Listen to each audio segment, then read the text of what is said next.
আনন্দিত হয় যে মানুষটা বিনা ওযুতে নামাজ পড়তে গেল, আর বিনা ওযুতে নামাজ পড়ে আপনার কোনোদিন লাভ হবে না, আপনার ক্ষয় হবে, আপনার ক্ষতি হবে, আপনার নুকসান হবে। এটা আপনাকে সহিহ হাদিস দিয়ে বুঝাচ্ছি, আমার দাদা জানে না আর আমার ভাই জানে না। বিনা ওযুতে নামাজ পড়ার কত ঠেলা আপনি জানুন। ইমাম আলবানী রাহিমাহুল্লাহ হাদিসটাকে সহিহ বলেছেন। একটা হাদিস বলে কি, ওমের আব্দুল বে আব্দুল্লাহ মিন বানি ইসরাইল, বানি ইসরাইলদের একটা লোক যখন তাকে দাফন করা হলো কবরে, আল্লাহ রাব্বুল আলামিন আদেশ করলেন ফেরেশতাদেরকে, হে আমার ফেরেশতারা, এই মানুষটাকে তোমরা 100 কোড়া লাগাও। আগে 100 কোড়া মারো, মারার পরে মানুষটার হিসাব নিকাশ শুরু করো, মারার আগে কোনো কথা নয়। 100 কোড়া। ফেরেশতারা বললেন, এই উঠো, সোজা হয়ে খাড়াও। 100 কোড়া তোমাকে মারার কথা বলেছেন আল্লাহ তাআলা। 100 কোড়া ফেরেশতাদের মার পড়বে এই কথা শুনে বেচারি মুর্দার যখন খাড়ো হয়েছে কবরে, আর তখন লাজুক হয়ে গিয়ে কাশিকুশি মুখ করে বলছে, ভাই আমি খুব নামাজি ছিলাম, আমি রোজাদার ছিলাম, আমাকে 100 কোড়া মারিও না। যখন আকুলি বিকুলি করলো, কাকুতি মিনতি করলো, তখন তাকে 10 কোড়া মাফ করে দেওয়া হলো। আবার বললো তোমাকে মারবো, আবার বলছে আমি দান সাদকা খায়রাত করেওয়ালা মানুষ ছিলাম, আমাকে তোমরা মারিও না। আবার 10 কোড়া কমানো হলো। তারপরে আবার বললো আমি ইয়াতিম এবং বেওয়াদের আমি সংরক্ষণ করতাম, দেখাশোনা করতাম, যত্ন করতাম, ভাই তোমরা আমাকে মারিও না। আবার 10 কমিয়ে দেওয়া হলো। এই করে ভালো ভালো কথা বলতে থাকে, আর তো তার কোড়া কমতে থাকে, কমতে থাকে, কমতে থাকে। শেষ পর্যন্ত একটা মাত্র কোড়া তাকে মারার কথা বলা হলো, যে 1 কোড়া তাকে রেহাই দেওয়া হবে না, 99টি কোড়া তাকে মাফ করা হলো। মারো রে ফেরেশতারা, 1 কোড়াই তাকে মারো, মারো। 1 কোড়া মারার যখন আদেশ হলো, তখন মারা গেল তাকে 1টা কোড়া। কি হলো? সাথে সাথে কবরের ভেতরে আগুন জ্বলে গেল, দাও দাও করে আগুন জ্বলতে লাগলো। মিনিট খানিকের আগুন জ্বলার পর আগুনটা যখন নিভিয়ে গেল, তখন এই আসামি ঠান্ডা ভাষায় শান্ত মনে আল্লাহর ফেরেশতাদেরকে জিজ্ঞেস করে বলছে, লিমা যা জাল্লাতুমুনি, ওরে আল্লাহর ফেরেশতারা, তোমাদের কাছে জানতে চাই, তোমরা আমাকে যে 1টা কোড়া মারলে কবরের ভিতরে, এত জোরে মেরেছিলে যে আমার কবরের ভেতরে আগুন জ্বলে গেল, কাফন জ্বলে গেল, পাটাতন জ্বলে গেল, আমার শরীর জ্বলে গেল, কিসের জন্য তোমরা মারলে? আমার অপরাধটা কি? আমি কি ভুল করেছিলাম? জবাব কি দিচ্ছে? জবাবটা আজব জবাব। ফেরেশতারা কি জবাব দিলেন? ইন্নাকা সাল্লাইতা সালাতান বিগাইরি তাহুরিন, তোমার জীবনে 2টো ভুল ছিল, সেই 2টো ভুলের কারণে তোমাকে 100 কোড়া মারার কথা আল্লাহ তাআলা বলেছেন। 1 নম্বর ভুল হলো এই, তুমি তোমার জীবনে একদিন একবার একটা নামাজ পড়েছিলে, কিন্তু তুমি ওযু বানাও নাই, বিনা ওযুতে নামাজ পড়েছিলে, এটা হলো তোমার অপরাধ। এই জন্য রব্বুল আলামিন বললেন ওকে 100 কোড়া লাগাও। আর একটা তোমার ভুল ছিল কি, একদিন তোমার বাড়ির দরজায় একটা গরিব লোক, দরিদ্র লোক, ফকির লোক দাঁড়িয়েছিল, তোমার কাছে খানা চেয়েছিল, তুমি লোকটাকে খানা দাওনি, তাকে তাড়িয়ে দিয়েছিলে তোমার দরজা থেকে। এই গুনার কারণে তোমাকে 100 কোড়া মারার অনুমতি দেওয়া হয়েছিল আমাদের। আপনি ভাবুন তো, শুধু ওযুটাকে ছেড়ে দেওয়ার জন্য এই মানুষটাকে যদি 100 কোড়া কবরে লাগে, কি বোঝা গেল যে লোকটা কি বেনামাজি ছিল? লোকটা বেনামাজি ছিল না, লোকটা নামাজি ছিল। কিন্তু লোকটার ভুল হলো কোনটা? যে জীবনে কোনো একদিন কোনো একটা নামাজে ওযু বানায়নি, তার জন্য তাকে এত বড় সাজা নিতে হলো। ভাই আমার ওযুটাকে যদি নষ্ট করে দেয় ইবলিস শয়তান, আর সেই নষ্ট ওযু নিয়ে যদি আমি নামাজ পড়তে যাই, তাহলে আমার তো মূল জিনিসটা নষ্ট হয়ে গেল, আমার তো ইবাদতটা কাজে লাগলো না। চেষ্টা চালিয়ে যাচ্ছে, এরা চালিয়ে যাচ্ছে। শয়তান বসে হাসে জয় হাসি, শয়তান বসে হাসে জয় হাসি, ওরে আদমের সন্তান, তোদের পিতারা ছিল খোদা ভীরু, তোরা কেন মস্তান রে, তোরা কেন মস্তান। আমি যে তোদের নরকের নেতা, আয় আমার পিছনে আয়। আমি যে তোদের নরকের নেতা, আয় আমার পিছনে আয়। তাগুতের রাজ কায়েম হয়েছে সারাটি দুনিয়ায়, হায় রে হায়। মুমিনের আজ ঈমান নিয়ে বেঁচে থাকাটাই হয়েছে দায়। তাহলে আমাদের বড় শত্রুকে তো ইবলিস শয়তান আমাকে রোজা নমাজ সব ইবাদাতে বিভ্রান্ত করার জন্য চেষ্টা চালিয়ে যাচ্ছে।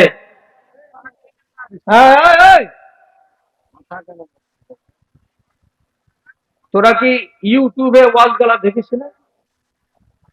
হ্যাঁ,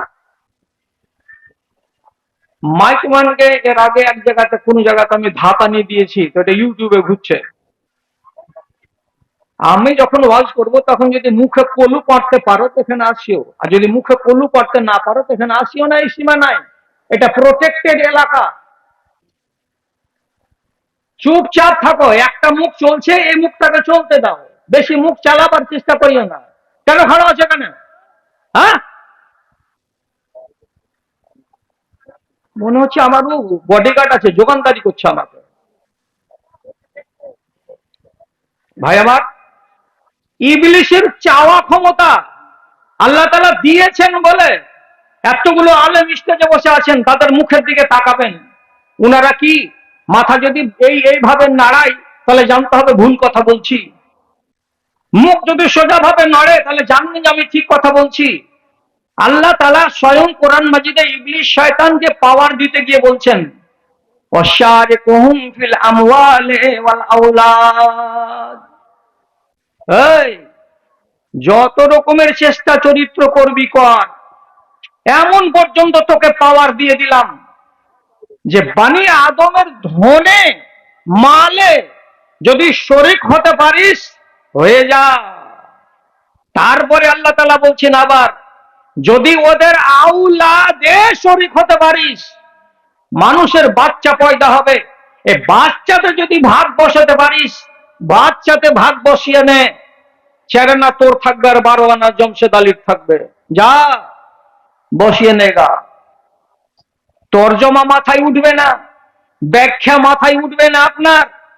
আমার বাচ্চা, আমি আমার বিবির সঙ্গে শারীরিক সম্পর্ক করলাম, যার ফলে আল্লাহ তাআলা আমাদেরকে এটা রুজি দিলেন, রিজিক দিলেন যে আমি আওলাদ পেলাম। তো মেহনত আমার, বিবি আমার ধারণ করলো পেটে, 10 মাসের মেহনতের পরে বাচ্চা দুনিয়াতে হলো, তো ছেলেটা তো আমার, আমাদের স্বামী স্ত্রীর। ও শয়তানের আবার ভাগ বসলো কেমন করে, যে ও বলছে যে আমার এখানে 4 আনা ভাগ আছে। মাল আমি মারলাম, সেচ আমি দিলাম, খাদ আমি দিলাম, ক্রেশার মেশিন দিয়ে আমি কাটলাম, আমি ঝাড়লাম, আমি মারলাম, আমি শুকালাম। আমার ঘরের ভেতরে গোলাতে কালাই ভরা আছে, খেসারি ভরা আছে, এই মাল আমার। তুই কি করে পেয়ে গেলি যে আমার 100 কুইন্টাল ধানের ভেতরে 5 কুইন্টাল, 2 কুইন্টাল, 1 কুইন্টাল বা 3 কুইন্টাল তোর? কি করে পালি তুই? রব্বুল আলামিন বলছে, তুই যদি পারিস তো এই আদমের আওলাদের যতগুলো ছেলে পিলা হবে এটা ভাগ বসিয়ে নে। যদি পারিস তো এই আদমের আওলাদেরা যতগুলো ধন আর মালকে মারবে, এই ধন মালের ভেতরে নিজের শিয়ার বসিয়ে নে, নিজের অংশ বসিয়ে নে। কেমন করে? আমার দিকে তাকান। কোনটা? এর তরজমা হলো 3টা, আমি আজকে বলছি আপনাকে 2টা। দেখেন, ঠাট্টা করে উড়িয়ে দিয়েন না। এটা আমার যৌবন কাল নয় যে আপনাকে আমি রসের কথা শোনাবো। আমি 64 বছর পার করা মানুষ, অর্থাৎ আমি বৃদ্ধ। আমার মুখে ওই আজে বাজে কথা শোভা পাবে না। আমি আদবের সাথে বলছি, যে সমস্ত মুসলমান নর এবং নারী আপনারা এখন বর্তমানে আছেন এই মজলিসে, আপনারা এ কথাটা কি জানেন না যে রব্বুল আলামিন আমাদের মধুর মিলনের কালে, অর্থাৎ স্বামী এবং স্ত্রীর একত্রিত হওয়ার মুহূর্তে, সেই কাজ সম্পন্ন করার পূর্ব মুহূর্তে আপনাকে একটা দোয়া বলতে বলা হয়েছে। সেই দোয়াটার দিকে বসে বসে একটু চোখটাকে বন্ধ করে স্মরণ করে দেখেন তো ওই দুয়ার ভিতরে শয়তান বলে কোনো শব্দ আছে? যদি জানা থাকে আন্দাজ করে দেখেন। আপনি গোড়াতেই বলছেন সহবাসে লিপ্ত হওয়ার আগে আপনাকে সুন্নতি তরিকা কি বলা হলো, যে মিয়া এবং বিবি দুজনেই দোয়াটাকে পড়বে, আল্লাহুম্মা জান্নিবনা শাইতানা ওয়া জান্নিবি শাইতানা মা রাযাকতানা। হে রব্বুল আলামিন, আমাদের দুজনকে তুমি শয়তানের হাত থেকে রক্ষা করো, বাঁচাও। এবং যেই রিজিক তুমি আমাকে দিতে চলেছো, তার মানে সহবাসের ফলে আমার স্ত্রীর পেটে যে বাচ্চা আসবে, সেটাইকে বলা হয় রিজিক, মানে আল্লাহর দান, আল্লাহর নিয়ামত। এবং সেই নিয়ামত থেকে ইবলিস শয়তানকে দূরে রাখো, ওখান থেকে তাকে বাঁচাও। আমাদের দুজনকে ইবলিসের চক্রান্ত থেকে বাঁচাও, এবং যে রিজিক তুমি আমাদেরকে দেবে সে রিজিক থেকে ইবলিস শয়তানকে 10 হাত দূরে রাখো, সেখানে সে যেন কাছাতে না পারে, নিকটে যেতে না পারে। তাহলে সেই জায়গায় যদি ও যেতে পারে, এ কথাটা না সাব্যস্ত হলো, তা আমাকে দোয়া কেন করতে বলা হলো যে ওয়া জান্নিবি শাইতান আমার রাযাকতানা, যেটা তুমি আমাকে রিজিক দেবে তাতে থেকে ইবলিসকে দূরে হটাও। এই কথা বলে যদি আপনি আল্লাহ তাআলার কাছে এই আরাধনা না করেন, তাহলে বিনা দুয়াতে শারীরিক সম্পর্ক কায়েম হলে আল্লাহ যদি সেই রাতে আপনাকে সন্তান দান করে, তাহলে সেই সন্তান দান করার মুহূর্তে যে ক্রিয়াটা বাস্তবায়িত হয়েছে, সেই ক্রিয়াতে ইবলিস শয়তান সাথে থেকেছে এবং বাচ্চা পেটে জন্মগ্রহণ করেছে, অতএব সেই বাচ্চাতে তার অংশীদারি সাব্যস্ত হয়ে গেছে। এই ছেলে আগামী দিনে ওকে যদি কোনো হিফজখানাতে, আর কোনো যদি মাদ্রাসাতে, আর কোনো যদি 25টা মাওলানার তত্ত্বাবধানে রেখে দিয়ে দিন আর রাত ওকে নসিহত করে, ওয়াজ করে, দ্বীনি তালিম দিয়ে ওকে যদি মানুষের বাচ্চা বানানো যায়, তবুও দেখা যাবে কি ওর চরিত্রের ভেতরে 4 আনা না হয় 5 আনা না হয় 10 আনা বাকড়ামি আছে, টেহামি আছে, উচ্ছৃঙ্খলপনা করবেই, বেয়াদবি করবেই, নমাজ চুরি করতে পেলে ছেড়ে দেবে না, আলেম হওয়ার পরেও তার দ্বারাই জালেমি কাজ হবে, মাস্টার হওয়ার পরেও তার দ্বারাই অন্যায় কাজ হবে, শিক্ষিত হওয়ার পরেও তার দ্বারাই অশিক্ষিতের কাজ হবে। কেন হবে এইটা? এই ভাগটা হচ্ছে ইবলিস শয়তানের। মানতে পারলাম না, তাই না? মানতে যদি না পারেন তো দ্বিতীয় তর্জমা কোনটা? দুনিয়ার মাটিতে যত ব্যভিচারের ফলে বাচ্চা পয়দা হয়, বাচ্চা যদি নিজের মায়ের পেটে রূহ পেয়ে যায়, তার মানে 140 দিন যদি বাচ্চাটার বয়স হয়ে যায়, আর তাহলে তার ভেতরে রূহ ফুঁকে দেওয়া যায়, আর সে বাচ্চাটাকে তার মা যদি ফেলেও দেয়, তবু সেটা বাচ্চা। কিয়ামতের দিন তার বিচার হবে একটা আত্মাকে মেরে ফেলে দেওয়ার, একটা মানুষকে মার্ডার করে দেওয়ার বিচার হবে। কেন? যে যেদিন 140 দিনের হয়ে যায় মায়ের পেটে মাংসপিণ্ডটা এবং বীর্যের খণ্ডগুলো, সেই বাচ্চাটাকে রূহ ফুঁকে দেওয়া হয়, আর রূহ যখন ফুঁকে দেওয়া হয় তখন সেটাকে মানুষ বলে ধরে নেওয়া হয়। এই জন্য শরীয়তের মশলা হলো এটাই, যে কোনো মায়ের পেট থেকে যদি বাচ্চা পড়ে যায়, ফসে যায়, কোনো কারণে, ওষুধ খাওয়ার কারণে কিংবা কোনো রোগের কারণে, যে কোনো কারণে কোনো নারীর পেট থেকে যদি এমন একটা বাচ্চা পয়দা হয়ে যায় যে বাচ্চাটার বয়স মাত্র 4 মাস হয়েছে, তার মানে 120 দিনের হয়েছে বাচ্চাটা মায়ের পেটে, সেই বাচ্চাটাতে এখনো সেকেল হয়নি, সুরাত হয়নি, ঠিকঠাক করে হাত পা হয়নি, অথচ বাচ্চাটা পড়ে যদি যায়, ওলামায়ে কেরাম বলছেন সেই বাচ্চার জানাজা পড়তে হবে, ওই বাচ্চাকে কাফন দিতে হবে, ওই বাচ্চাটাকে দাফন দিতে হবে, এবং তার জানাজা পড়েই তাকে মাটি দিতে হবে। কেন? যে মায়ের পেটে বাচ্চাটার কি ছিল? রূহ চলে এসেছিল। তাহলে এই বাচ্চাটা হলো পূর্ণ মানুষ। এবার যারা ব্যভিচার করে পেটে বাচ্চা পেয়ে যায়, সে সমস্ত বাচ্চাগুলোকে বেশিরভাগ অ্যাবর্শন করে, ফেলে দেয়, হসপিটালে গিয়ে নার্সিং হোমে টাকা দিয়ে কিংবা জড়িবুটি খেয়ে বাচ্চাটাকে ফেলে দিল। যদি ফেলে দিল, তবুও ওই বাচ্চাটা কার? যার সন্তান হলো ইবলিস শয়তানের। কার পেটে জন্মিল? একজন মুসলমান মেয়ের পেট থেকে জন্মিল। জন্ম কে দিয়েছিল? একটা মুসলমান যুবক জন্ম দিয়েছিল। তাহলে মুসলমান যুবক জন্ম দিল একজন মুসলমান নারীর পেটে, আর বাচ্চাটা জারদ, যেহেতু ওরা হালাল ছিল না, যার কারণে এই বাচ্চাটা কার? তো আল্লাহ রাব্বুল আলামিনের কোরআনের আয়াতের এই তরজমা হলো কি, ওয়াশারিকহুম ফিল আমওয়ালি ওয়াল আওলাদ, আওলাদে শরীক হয়ে যাও। এর মানে হলো দেশের ভেতরে লক্ষ লক্ষ হালাল বাচ্চা পয়দা হচ্ছে, এর মাঝখানে দুটা চারটা হারাম বাচ্চাও জন্ম নিচ্ছে, 10টা 20টা হারাম বাচ্চা জন্ম নিচ্ছে। এই হারাম বাচ্চাগুলো হলো তোমার। আপনি ভারতবর্ষের দিকে তাকাচ্ছেন, ভারতে হারাম বাচ্চা কটা হয়? হালাল বাচ্চা আমেরিকাতে আর ইউরোপে কটা হয়? কটা হয়? বর্তমান জমানাতে বংশ বলে ইউরোপের মাটিতে কিছু নেই। এটা আমার চাচা, চাচা কথাটা নেই। এটা আমার দাদা, দাদা কথাটা নেই। এটা আমার বাবা, বাবা কথাটা নেই। আমেরিকার মাটিতে, ইউরোপের মাটিতে স্কুলে ভর্তি হতে গেলে মা যাবে, আর যাওয়ার পরে বাচ্চার গার্জেন হবে কে? তো তার মা। কোন স্কুল বলবে না যে এই ছেলেটার বাপের নাম কি, বাপের খোঁজ নেওয়া হবে না। কেন হবে না নেওয়া? মহিলা উত্তর দেবে, একজন নয়, দুজন নয়, হাজার হাজার মহিলা উত্তর দেবে। আমি তো বাচ্চাটাকে যেদিন ভূমিষ্ঠ হয় তার আগে আমি 10টা ছেলের সঙ্গে মিলেমিশা করেছি। অমুক ক্লাবে অনুষ্ঠান হচ্ছিল, সেদিন গেলাম, একটা ছেলে আমাকে ভালো লাগলো, তার সঙ্গে আমি শারীরিক সম্পর্ক কায়েম করেছি। আর তার 8 দিন পরে আমি টাউন যাচ্ছিলাম, টাউন যেতে যেতে ট্রেনে ওর সাথে আমার পরিচয় হয়ে গেল। হোটেলে খেলাম, খাওয়ার পরে লজে গিয়ে শারীরিক সম্পর্ক কায়েম করলাম। কোনো বাধা নেই, কোনো বিপত্তি নেই। স্কুল কলেজের গ্রাউন্ডে, বড় বড় পার্কে, ঝুপড়িতে, ঝাড়ির তলায় বসে বসে, ব্রিজের তলায়, আনাচে কানাচে, যেখানে সেখানে মিলন মিলন করে নিচ্ছে। এবার জিজ্ঞাসা করবে এই বাচ্চাটার বাবাকে? আমি বাবা কি জানি? 20টা ছেলের সঙ্গে আমি মিলামেশা করেছি, কার বীর্যে জন্মেছে বাচ্চা আমি বলতে পারবো না। অতএব বাবার নাম সেখানে জিজ্ঞেস করা হয় না।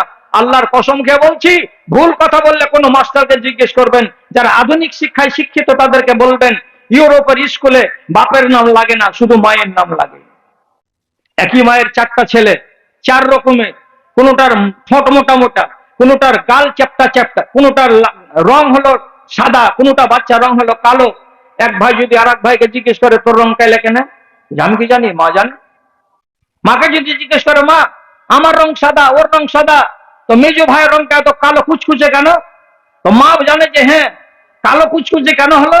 যেই স্বামীকে, যেই বেটা ছেলের কাছে আমি গমন করেছিলাম সেটা ছিল আফ্রিকার নিগ্রো, কালো মানুষকে পছন্দ করে তার সাথে শারীরিক সম্পর্ক করেছি, তারই বীর্যে আমার জন্ম, তোমার জন্ম হয়েছে, এই জন্য তুমি কালো। তাহলে এখানে চাচাকে? চাচা নাই। দাদাকে? দাদা নাই। মা আছে, আর কে আছে? বাবা? বাবা নেই। বংশ শেষ হয়ে গেছে ইউরোপের মাটিতে। তাহলে আপনি বলুন হালাল বাচ্চা কত আছে ওখান করে? সব তো ইবলিশের বাচ্চা, সব তো জারদ সন্তান, সব তো শয়তানের বেটা। আল্লাহ রাব্বুল আলামিন কোরআনে কি বললেন? শারিকহুম ফিল আমওয়ালি ওয়াল আওলাদ, আওলাদে শরীক হয়ে যাও, আওলাদে শরীক হয়ে যাও।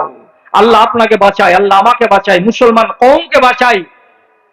তাবেঈ প্রসিদ্ধ ইমাম মুজাহিদ বলছেন, ও লোকেরা, কোরআন মাজিদকে পড়ো, পণ্ডিত হয়ে যাবা। কোরআন তোমাকে পণ্ডিত বানাতে পারে।